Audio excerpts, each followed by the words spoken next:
A beautiful good morning to everybody. I'm looking at my bedroom window into the east, or the northeast, and hear the birds. And of course all this is part of my recent clean-up and moving stuff out of the cottage, sharing it with other people through charity shops. Just watching the bees there around the Licestria famosa. It's been a very, very wet couple of days. Yesterday was extraordinarily wet. Very heavy rain. This morning is lovely. So what I thought I'd do as a sort of unusual video is to allow you all a slightly closer look at life here at Bealtaine Cottage. So what I'm going to do is I'm going to take you through hopefully the day at Bealtaine Cottage. I mean, you know I don't edit videos. You know everything is just one shoot, no editing. I'm not contriving. I'm not trying to be something that I'm not. Hang on, I'm not trying to be something that I'm not. I know, you know what I mean. I hope you know what I mean. So I'm just going to take you through basically what is my day. So it gives you a sort of a wider view of Bealtaine Cottage. So I usually wake up round about 6:30, 7, and I'm out of bed, and usually before I get dressed in the morning, what I'll do is I'll make my bed. So as you can see, I've made my bed this morning. Now it's not midday yet, and ignore that clock up there, because again, those of you who know me will know that all the clocks in this house don't function properly. So I make my bed and give the room a little tidy up, and then I come out here. Usually the door is open, so Jack is in with me, and I have a peep into the porch and check Jack's food bowl and water bowl. Now, as you can see, they're both been filled up this morning. So this is a sort of almost like a mantra that I get involved in, like a ritual, should we say, a ritual. So once I've done those essential things, and I'm still not dressed, I come through here, and at this point I normally light the stove. Now, either I light the Kelly kettle outside to boil the water, or if it's wet or cold, I light the stove because the cottage has to be aired. So you can see here, I've lit the stove today. There you go. And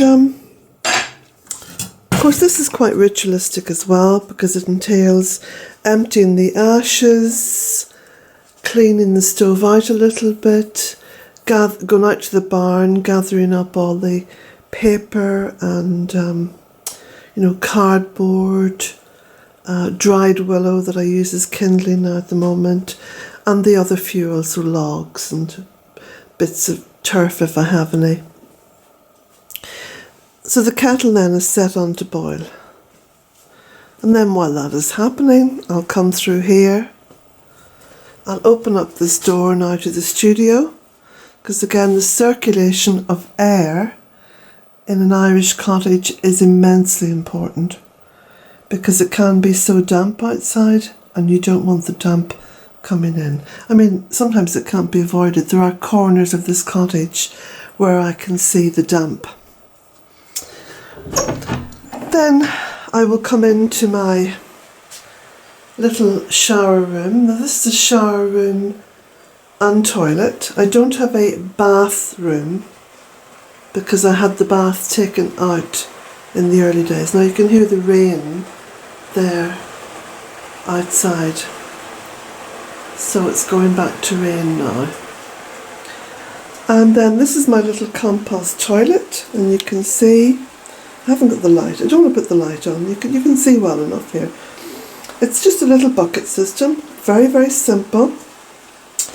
And in here are the shreddings, and shreddings are what I put through the garden shredder. So I'll give you a close look at those. Okay, that's shreddings. You can use compost, or you can use sawdust or whatever. I try not to import stuff in my compost toilet. The bucket is emptied every second day, and it's taken over to the bins. Now those of you who want to know how the compost toilet works, please Google is your friend, or your search engine is your friend. So put in the pertinent words into your search engine, followed by Bealtaine Cottage, and there will be lots and lots of information come up for you. So this is my little shower. Again, it's very simple. It's quite small, simple little thing with a curtain, a few glass doors there. This is sort of recycled in a way, because the glass doors that would have fitted the whole thing have now gone. They were broken. So the shower curtain does very well. And here's where I keep my towels, etc. And the glass door, or not glass door, but half of it's glass, so I keep a little cafe curtain up there for privacy. And little sink. Everything here is recycled. There is nothing new in this bathroom. So quite an old-fashioned little sink and little taps. So I'll brush my teeth, wash my hands. Hand washing is very important in my lifestyle, because I'm out in the garden a lot and I'm working with my hands a lot. So in order to keep healthy, I make sure that there's lots of soap and there's lots of hand washing happens here. So I've done my morning ablutions, as they say, and then I come through and I make my coffee. Then I'll check the internet, I'll check for emails, book orders, I'll check all the stuff that basically keeps me financially afloat here. And then usually around that point I will get dressed. Now this morning I haven't got dressed yet because I'm heating the water up to have a shower. And the water's heated via the stove in the kitchen. So what I've done this morning is I've taken Jack down to the bottom of the driveway where the post box is. I've checked for post. There's no post this morning. I've come back up and decided then to make this video. So in the normal course of events, I'll go into my little, what is now my dressing room, and I'll get dressed, and I've got a little dressing table set up there so I can, you know, clean my face and brush my hair and put on a bit of makeup if I want. And then usually at this point then I will go out. That gutter's still leaking. I will have to get someone in to fix this. I've cleaned it out quite a few times. So I'll normally spend somewhere in the region of an hour, maybe 2 hours out here in the garden. So I'm checking for stuff. I'm doing things like cleaning out gutters. I'm tidying up. I'm going into the barn. I'm getting my shreddings ready for the compost toilet. I'm over in the tunnel. I'm emptying compost toilet bins. There's a whole lot of stuff that I would be caught up in, and usually it would see me at tasks for about 1.5 to 2 hours, usually. And then at some point I'll take Jack then for his mile walk. We have a mile walk in the morning. It's a mile literally from the front door down to where the T-junction is on the road and then back up again. So that's approximately 1 mile. Then sometimes I've got little chores to do in town. The very, very occasional day I'll take some time off. And when I say time off, I mean actually leaving Bealtaine to go somewhere to do with a social visit. And yesterday, as it was raining so heavily, I decided to go over and visit my brother Hugh, who lives in Mohill, and I spent a very happy about 3 hours over there with Hugh. Hugh's a poet and a craftsperson, and just lovely to catch up with him and talk about all kinds of things. So somewhere then during the course of the day I'll make, I don't usually have breakfast, I might just have a piece of fruit, but I'll make lunch, or it could be a late lunch, prepare for dinner. Then I will work at my desk, do a little bit of writing. Somewhere over the course of all that time, I've already gone on to Twitter and put some posts out on Twitter, and I've already gone on to Facebook and put some posts out on Facebook. And then I'm thinking about doing a video for this channel. And some days I will actually get round to doing a blog for my website. And then I'll do a little bit of crafting. So you can see I've been crafting here, still working on this little cardigan that I started yesterday. And somewhere along the line I will make sure that everything is cleaned. So for example, here I've got to sweep the floor from yesterday, so I'll be doing that later. What else?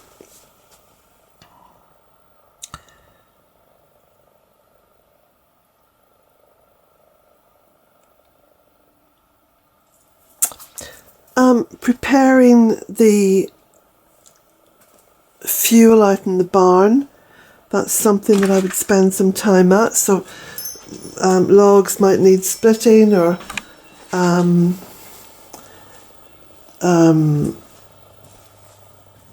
jigsawing up, because a lot of the wood that I harvest here is wood that I coppice myself, and because I coppice it myself, it's usually quite manageable in terms of bringing up to the barn and jigsawing. So I've actually got quite a lot of poles out there which I have to jigsaw up.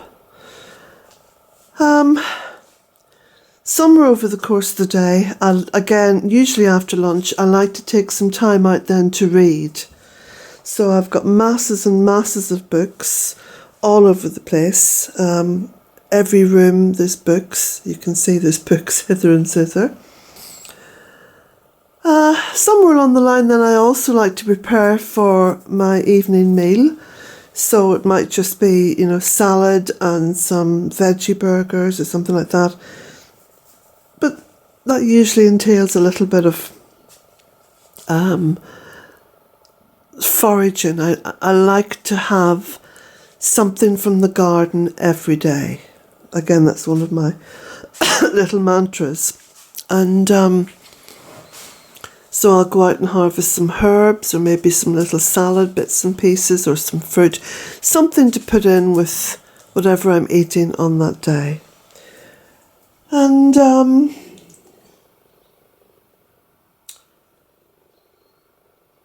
Then usually in the evening it's back into the studio where I'll be doing some more writing or some more crafting. And all things being equal, I'm normally in bed then for about 9 o'clock. I don't stay up too late. I only stay up late if I'm really involved in something like writing. If there's a flow going, I can stay up quite late. But I usually like to be in bed either way before midnight. I try not to stay up after midnight. Because what happens usually, if I allow that to happen, is that I get a sort of a second wind, and then I don't want to go to bed.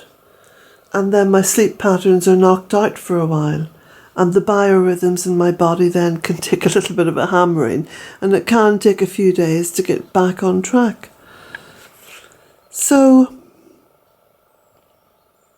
now of course, you can add into that 1,001 other tasks which come up, because always expect the unexpected. So someone could call, I might get asked to do something specific. There could be a sort of a semi-emergency crop up somewhere that I need to deal with. If it's a beautiful day, I might think to myself, oh, for flip's sake, I think I'll just take Jack out somewhere special for a nice walk, and go down into the woods around Kilronan Castle, or even take a little bit of a stretch out to somewhere like Strandhill, go down to the Atlantic Ocean. So there's always the unexpected that can be sort of filtered into my day. So that's it really. And that's a little bit of an insight into an average day here at Bealtaine Cottage. Now during the spring and summer, you can automatically put a minimum of another 2 hours in there somewhere for working outside on the land. And also during the winter, when the leaves have come off the trees, there's at least 1 day a week when I would be out for virtually the whole of the daylight hours working in the woodland out there. Nothing gets done on its own. And those of you who know me know that I'm very much a one-woman show, and thankfully for me, I'm addicted to work. So, there we go. So blessings to you all. I hope you find that interesting. And there is a clock that works. Look, the only one that works, I think, in the entire cottage. And up there it says 10 minutes before 12. Oh, also, figure in making videos and uploading them. That can take a long time. Blessings to you all.